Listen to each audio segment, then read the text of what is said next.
Good morning. Hope you had a great weekend. I did too, but I had a little challenge, but that's okay. I'm still here. Got a message for you today. See, life was, sometimes it will snatch the rug out from under you and just slap you silly. I said, bam! There goes that vision. I mean, you know they have those fights and somebody get knocked silly and the referee say, how many fingers I got up in the air? Gosh, I think I see 12. Let me tell you.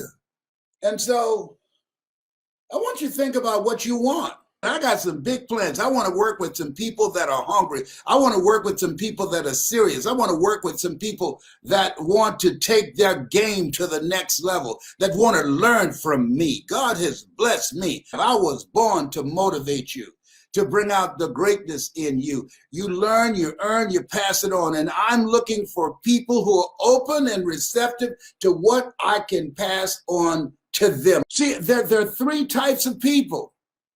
They're winners, they're losers, and they're winners who've not discovered how to win.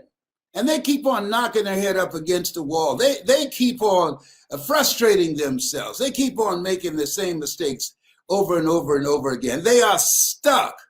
Why? Because they don't know what they don't know, and they think they know. You can't see the picture when you're in the frame. That's where mentoring comes in. That's where coaching comes in. That's where I come in. You think being here, accomplishing what I've accomplished, you think I might know a little something? That given my life experiences, given what I've overcome, those of you that have been listening to me since you were little kids, is it possible that I might know some things that you don't know that can help you? Don't join the masses. Do not go where the path may lead. Go where there's no path and leave a trail. Don't follow the masses. Okay, here. I want you to write this down. Get some help. Yeah, because you don't know what you don't know. The worst combination in the world that I think that I don't deal with is arrogance and ignorance. You see it in your children all the time. Well, they think they know, and they don't know. I remember my son, John Leslie, we had an argument, and he said, listen to me. I said, excuse me, how long you been on the planet? How old are you? He said, 15. You're 15. I'm several times older than that. Would you agree? Yes, sir. Is it possible that I might know some stuff that you don't know? You just got here 15 years ago. That can be helpful to you. There's a book called The Kabbalion. He said, the lips of the wise are sealed to the ears of the ignorant. See, there's some things that we know, some things that we try and prevent our kids from making the same mistakes that we did. And the louder we speak, the faster they run toward danger, toward their friends. Isn't that interesting? Have you ever given somebody some advice based upon your experience, your observation, and they got mad with you? They got upset with you because you didn't agree with the behavior that they were engaged in, where they were sabotaging themselves, where they were making short-term decisions that had long-term consequences. Have you ever been in a situation like that? Have you observed that with a friend or a relative? See, here's what I know. And that won't happen by accident. That won't happen by affirmations. No, you have to have a new mindset. Let that mind be in you. You got to have another mindset. Your best thinking has produced the life and the results that you now have. Where you are right now, your thoughts have brought you. Where you can go when you upgrade your thinking, your thoughts can take you. And so I'm encouraging you, got something for you. And part of it is you want to work on and develop you. You've got to up your game on your program for you. The things that you're going to fortify yourself so you can be ready for the fight. Because if we don't know anything else, here's what we learned. It ain't all about the vision. You got to be ready to fight. Therefore, take unto you the whole armor of God, that ye may be able to withstand in the evil day. In order to stand, you got to know you in a fight. Most people don't know you in a fight. You know, in school, you know, one of the first things they need to teach us in school, that life is a fight for territory, for peace of mind, for health, for your relationships, for your family, for the kind of life that you want to live. The reading, writing, and arithmetic, oh, that's nice. And that can't take you where you want to go. You can survive on that, but you can't live on that. You have to have an expanded vision of yourself. You've got to get ready to deal. I remember, I just remember his name. A guy named Leotha Kelsey. And I was in elementary school in Douglas Elementary School in Miami. And Leotha Kelsey, who was heavy, and every day he was taller than I was, about 2 years. And every day he would chase me home to beat me up. Why? Because he could. He outweighed me probably about 25 or 30 pounds, and he was fast too, but I was faster. And every day he would try and catch me. Sometimes he would beat me up. He would wait out in the parking lot. He was a bully. He didn't just beat me, he beat other people too.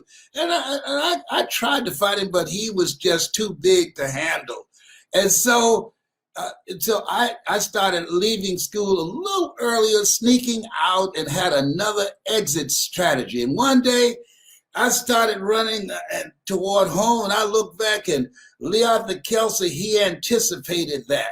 I think he'd asked some people, where is Leslie? And they told him I went out another door from Douglas Elementary School, and he was waiting behind a car.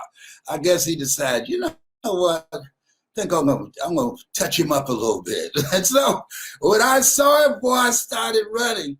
And so when I got about halfway home, I said, Mama, open the door. Open the door. Leotha Kelsey's behind me. Open the door. And my mother looked, and she locked the door. I said, Mama, I'm here pulling on the door. I said, Mama, open the door. He's coming. He's right behind me. She said, fight. And Leotha grabbed me by the neck and slung me off the porch and threw me in some bushes. And there was a new soda drink called Topa-Cola that was designed to compete with Coca-Cola. And I fell in the grass, and my head touched the Topa-Cola. And when I came up, see, when sometimes when life knocks you down, don't just lay there. Look around for something that you can come up with. I came up with a Topa-Cola, and I bust him in the head. Bam! He said, oh, my God. And then I hit him again. Bam! Let me tell you, he was shocked. He was startled because he wasn't accustomed to me fighting back. I thought it was cruel and mean that my mother would lock the door. She said, fight, fight. And boy, when the blood started coming down his face, he said, oh my God. And he went running, blood coming up both sides of his head. And I'm saying, holding that Topa-Cola bottle, that'll learn you.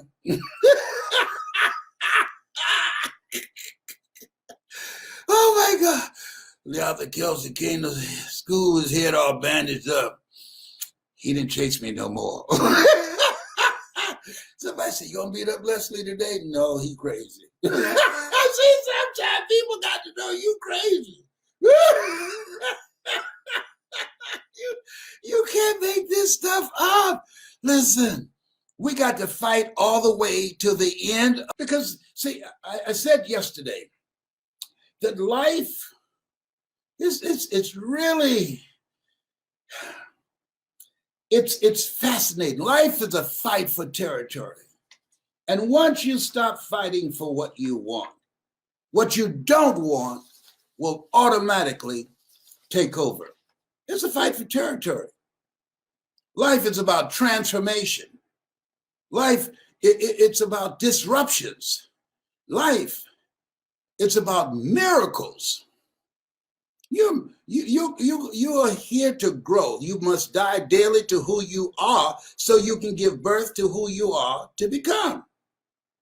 And there will be interruptions along the way. Life is like a box of chocolates. You never know what you're going to get. That's all I got to say about that.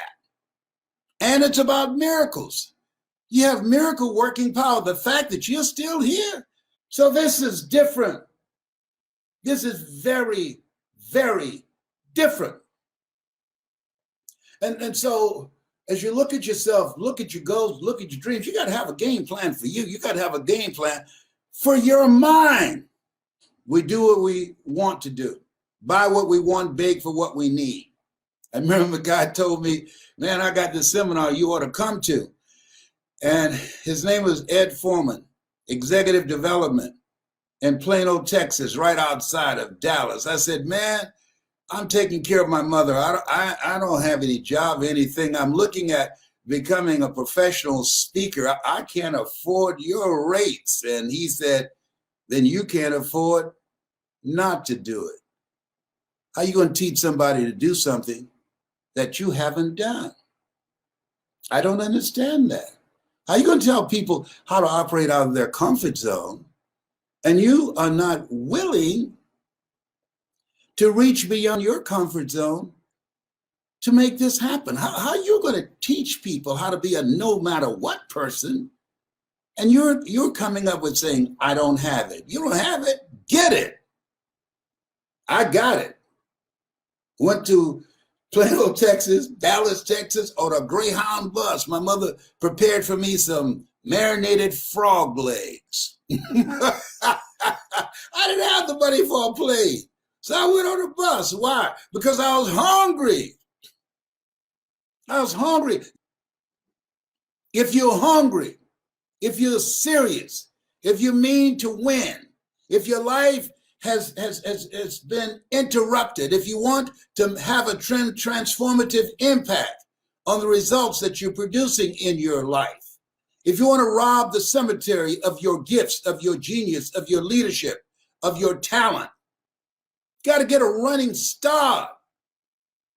When you want to transform your life, when you are dealing with some interruptions that you did not see coming, you got to tap into your miracle working power. That's your superpower. You have miracle working power. That's why the book of life says, eye has not seen, ear has not heard, nor has entered the heart of mankind what God has in store for you. When you are serious about taking your life to the next level to get it done, are you serious? Are you ready to get some stuff done that you didn't get done this year? And here's one of the main things I want you to do. Follow the protocol. Practice social distancing from people and the refrigerator. And I want to ask you a question. What's your strategy for being here? Being here is not a given. Last night I woke up around 3:05. I looked at the clock. I was sweating profusely. Listen to me. This might surprise you. Guess what? There's some other things that can take you out other than the coronavirus. I'm overcoming diabetes. I was sweating profusely and I heard this voice saying, get up slowly. I was sweating. And something said, check your blood sugar level. I checked it. It was 58. Whoa. Now, when it gets down to 40, you can go into a diabetic coma. It was 58. So now I knew why I was sweating so profusely. And I had not been tracking myself in terms of taking my medication, taking my insulin, and what I eat. And so I laid back and I heard this voice said, you better get up. You better get up and get some sugar in your body somewhere. And my room is legal. There's nothing sweet in there but me. Oh, stop it, sugar daddy. Let me tell you something. So I staggered over to the steps and I took my time going down. First I said, John Leslie. And the voice said, he's gone. I got you now. You better get up. So I got up. I came downstairs and looking for something sweet that I can put in my mouth to bring my blood sugar level up. And diabetes said, you know what you're talking about, Corona. Don't disrespect me. Don't disrespect me, baby. I'm not to be played with. Trust me on this. I have a friend. He just woke up one morning with diabetes and he disrespected diabetes. He's blind out of nowhere. Don't look past me, baby. I'm not to be played with, sweetheart. And fortunately, I found some grapes in the refrigerator, but I was grabbing everything that I could, and I staggered to the couch, and I stayed there for a moment, and something said, don't go to sleep now. Oh, you didn't bring what you needed to check your blood sugar level again. I didn't have the presence of mind. There's some other things that can take you out other than the coronavirus, your blood pressure, heart disease, diabetes. It's horrible. It's cruel. And I passed out on the couch. And I woke up this morning, you know what I said? To God be the glory. Whew. To God be the glory. All things work together for good, for those who love God and who are called according to his purpose. How many of you ever had a close call and you knew that you're here not because of you? You knew. You just know it. You can't prove it. Ain't nothing you need to talk to anybody about. You don't need to go anywhere and buck dance and shout. No. You know in your heart of hearts that you are here because of God's grace and mercy. If anybody didn't tell you, I know why I'm here. It's very important to know that. And carry yourself accordingly. Therefore, take unto you the whole armor of God. Why do you need armor? Because you're in a fight. That's why.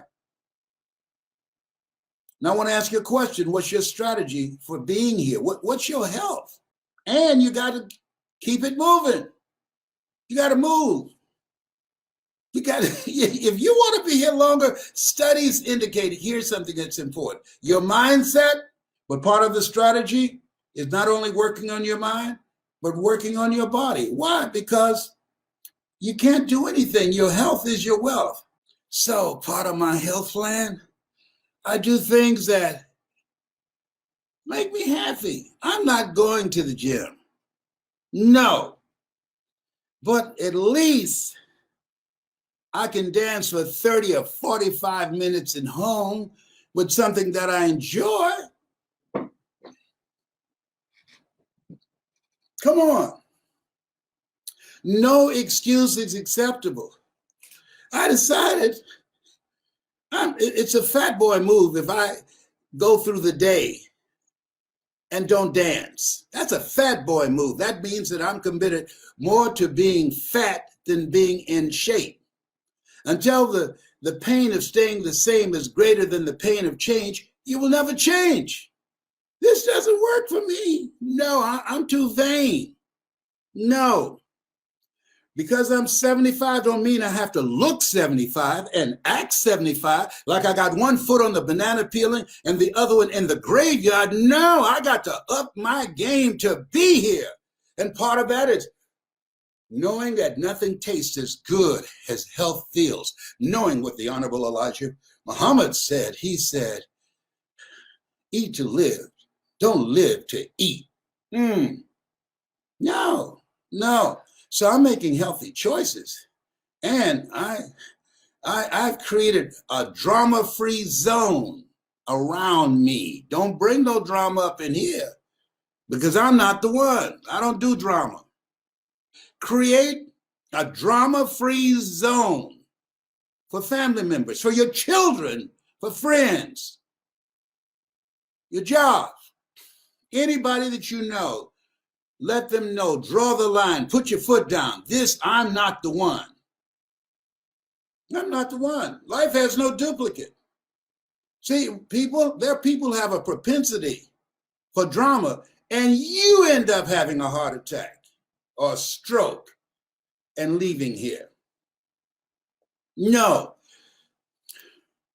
you deserve the best that life has to offer. You're still here. You're still here. God has something in mind for you. Don't take that for granted. Don't you look past that. You woke up this morning. I woke up on the couch barefooted, no shirt on. You said, no, death coming for you, but he ain't gonna get you today. I got you. I got you back. But don't do this anymore. Don't make me work overtime. You start paying attention to your blood sugar level. Do you hear me? Yes, sir. Yes, Lord. Yes, Lord. Yes, I will. I will. See, we have to be consciously conscious, because if we don't, we'll go on automatic and do the things we've done in the past. If you want different results, here's something else. As you look at yourself, look at your goals, and look at your dreams. It's very important. Right now, you got to do an assessment of your relationships. You earn within $2,000 to $3,000 of your closest friends. Dr. Dennis Kimpro said, and he was right. If you're the smartest one in your group, you need to get a new group. You need to be in a community of people that you can learn from, that you can grow from. You need mentoring and coaching from someone who's already made their first million, and that can help you make yours. We'll be millionaires, billionaires, and witnesses. Make a commitment. You are not going to be a witness. That you're going to be in the first two columns, either a millionaire or a billionaire. It took me 3 years to earn my first million. So do I know a little something about how you can use your voice, use your story, use your knowledge, use your experiences to create your first? I think so. And how many of you are ready to make your first? It's not beyond your reach. I remember as a kid, millenniums don't know anything about that. They had a program called The Millionaire, Mark Anthony. And he went to this guy, and every week this guy would give him $1 million to give to some unknowing, unsuspecting person. And every time that program would come on, The Millionaire, when it went off and somebody came to the house, knocked on the door, I'd jump up and I'd run to the door. My mama said, "Where you going?" I said, I think that's the man with the $1 million check, Mama. She said, "Boy, if you don't sit your behind down, if he had $1 million here in Overtown, that he'd have got it busted in the head by now." I was so caught up in that. I loved that program. I loved it. And I remember when I got into the speaking business, and Sue Burkhardt, I got to call Sue today, she was my secretary. And one day I heard her say, "No, whoa, oh my God." And I was speaking in Detroit at the time. My office was in the Penobscot building. I was giving a speaking series called Choosing Your Future. And she said, "This can't be real." And she came in my office and she said, "Look at this, Mr. Brown." And it was a check for $1 million with my name on it. She said, "This can't be real." We Xeroxed a copy of it, and we went down and put it in the bank. And they didn't look at us crazy. And they checked, it's good. It's good. Yeah. So I looked at my cousin Boo. He since made his transition. I said, okay, I'd like to withdraw some money, please. So we took out around $5,000. Boo loved to cook, so he would get pots and pans, and I went to the bookstore to get some more books and cassette tapes. Millenniums don't know about that. And my goodness. I remember my son Calvin came home early. This is embarrassing. I'm bad. And so I picked him up and we checked into a hotel, got a suite, and the rest of the money out of the 5,000, we just counted out on the bed. Then I looked at Boo, he looked at me. He said, you thinking what I'm thinking? I said, yes. And we both jumped on the bed and started rolling in the money. Said, we rolling in money. My son looked at us and said, y'all have gone crazy.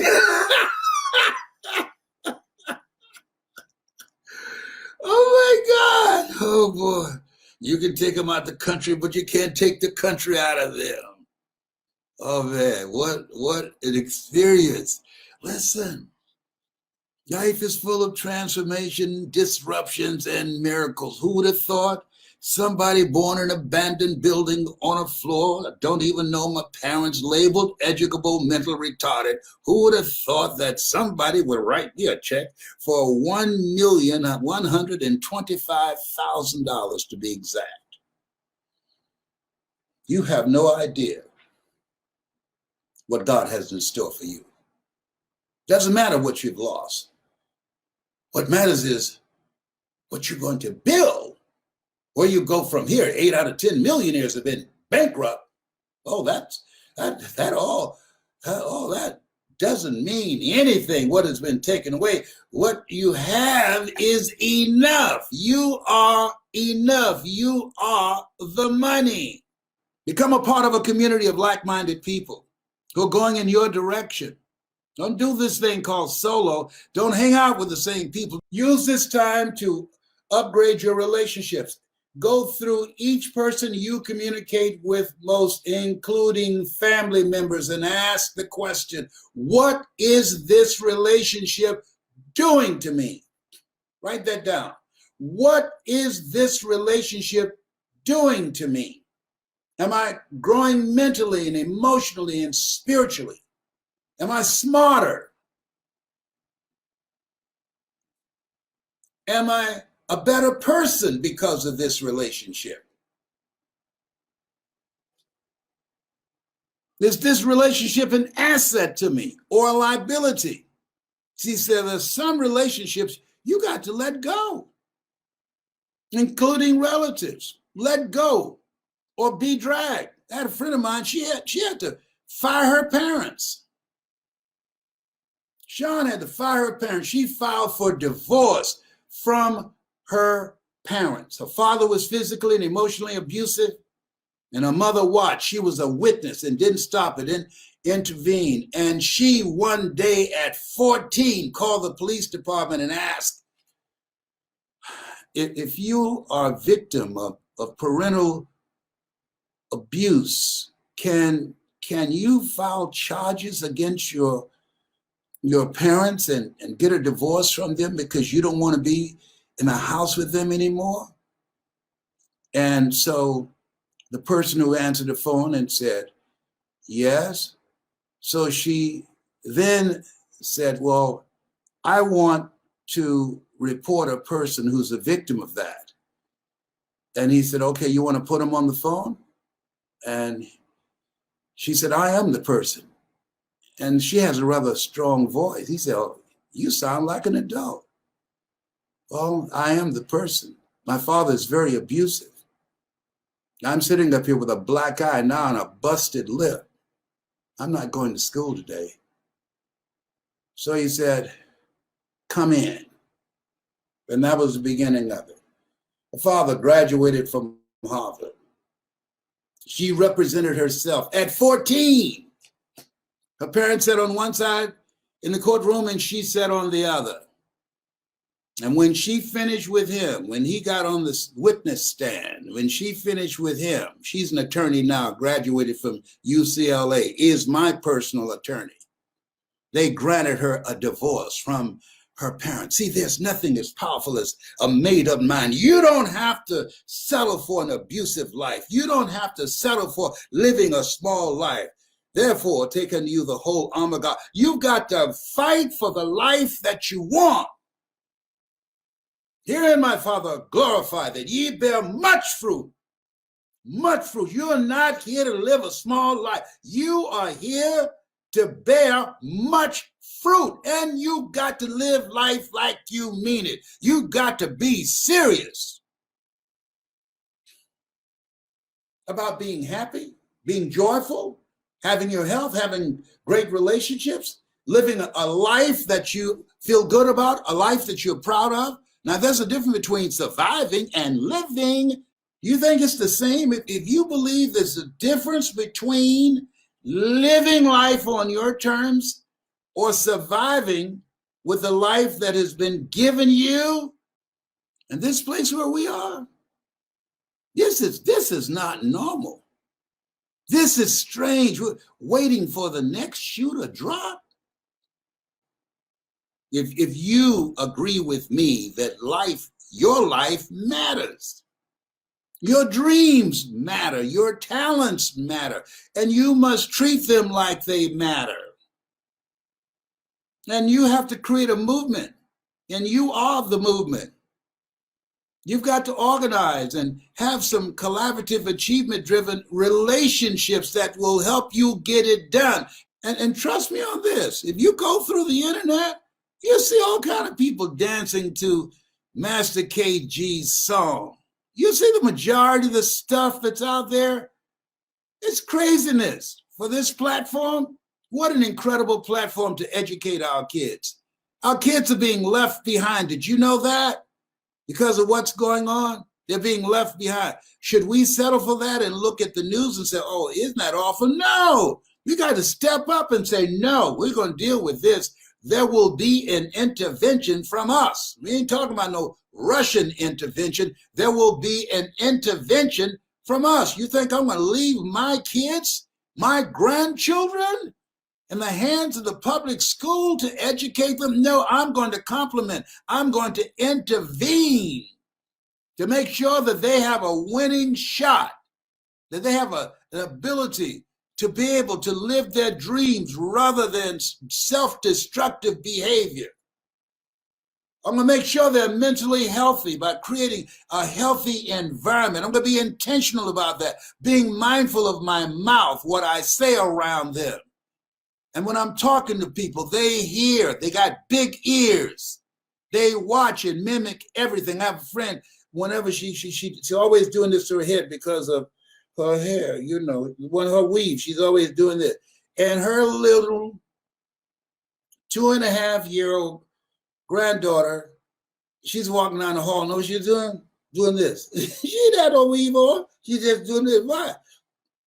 Why? She saw her grandmother do it. They watch us. They watch us. And then when we're uncertain, when we don't have a plan of action, when we're not standing strong, when we don't have a spirit of optimism, when we're not joyful, all things work together for good for those who love God and for those who are called according to his purpose. When we're not answering the call on our life, they're watching us. We're examples for them. Our energy, our behavior, the choices we make, they see it. We're not in this by ourselves. I'm going to create a movement around this, helping people learn the things they did not teach us in school. They did not teach you self-awareness, how to get to know yourself, how to not allow the programming of being in a culture that marginalizes you, that denies you access to your identity so that you don't have a positive sense of self, that does not provide a curriculum that gives your life a sense of purpose and vision and methods and techniques on how to build a life of significance. Things we should have learned in school, that life has value. We need to learn that, our kids, early on. We need to step up. We got to step up. We got to become more involved in our kids. Well, I don't have any kids. Yes, you do. I wasn't Mr. Washington's kid, but he poured into me. I've never known my father. My father was a sperm donor. He wasn't a father. That guy was a sperm donor. And I'm a product of the recipient of his sperm. I'm here because of two women. One gave me life, the other one gave me love. And a guy who had 4 kids who couldn't hear him, but I heard him, and he became my spiritual father. I can't tell you the number of young men say, you don't know me, but you've been a father to me, man. When I saw you on PBS doing those motivational seminars and fundraisers for PBS, when I saw you on television, when I saw you in the Georgia Dome speaking to 80,000 people, I said, look at that brother. He's not singing. He's not running with a football with a helmet on his head and trying to knock down somebody at 35 miles an hour. He doesn't play basketball. Look at that brother. He's not dancing. He's not singing. He's giving people words to live by. And I decided, I want to do that. Man, this is why I do this. I just talked to a guy yesterday. I said, you're kidding. No. I saw you. And I said, you were having so much fun. I had a corporate job. I wasn't having no fun where I was. And I said, I want to do that. Kim Wee, she was turned down for a business deal. On the way back home, she started listening to a cassette tape called You Gotta Be Hungry. It's not over till you win. And she decided, I want to do that.